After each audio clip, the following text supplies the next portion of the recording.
Hello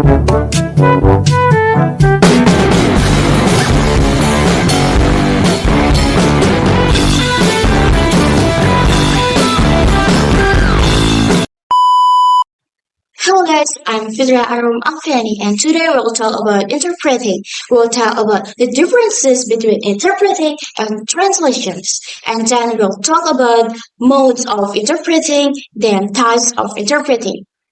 Check it out. Next, we will talk about the differences between interpreting and translation. You can read from the title above the difference between two of them. But I will explain to you again what are the differences between interpreting and translation. So, interpreting and translation differ in several key aspects. Interpreting involves the real-time conversation of spoken or sign language, whereas translation focuses on converting written text from one language to another. Interpreters work in dynamic environments like meetings, conference, or legal settings, often requiring quick thinking and excellent listening and speaking skills to convey meaning instantly. On the other hand, translator works with written documents such as books, articles, or legal texts, with ample time to research, revise, and ensure accuracy. While interpreters focus on capturing the speaker's intent and meaning on the spot, translators prioritize precision and fidelity to the original text. Additionally, interpreting typically takes place via in-person, phone, or video interaction, while translation happens in written form. This distinction highlights the unique skills required for its profession, as well as the different contexts in which they are applied.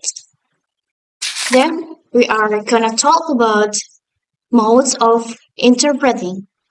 There are two modes of interpreting. First, simultaneous interpreting. The interpreter listens to the speaker and translates at the same time with no delays. It's common in conference. Second, consecutive interpreting. The speaker talks, then pauses while the interpreter translates what was said.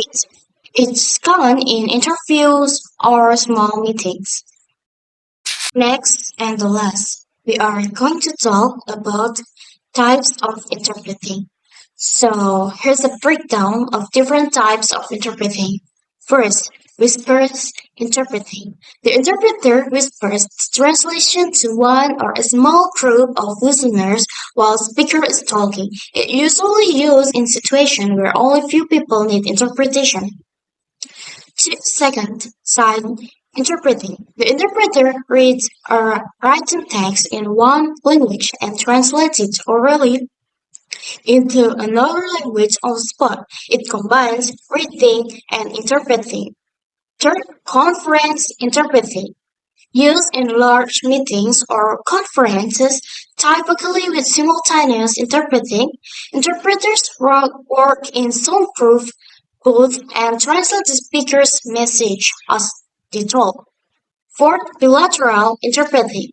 The interpreter acts as a go-between for two or more parties, translating conversation back and forth in small meetings or informal settings, such as business negotiation or interviews.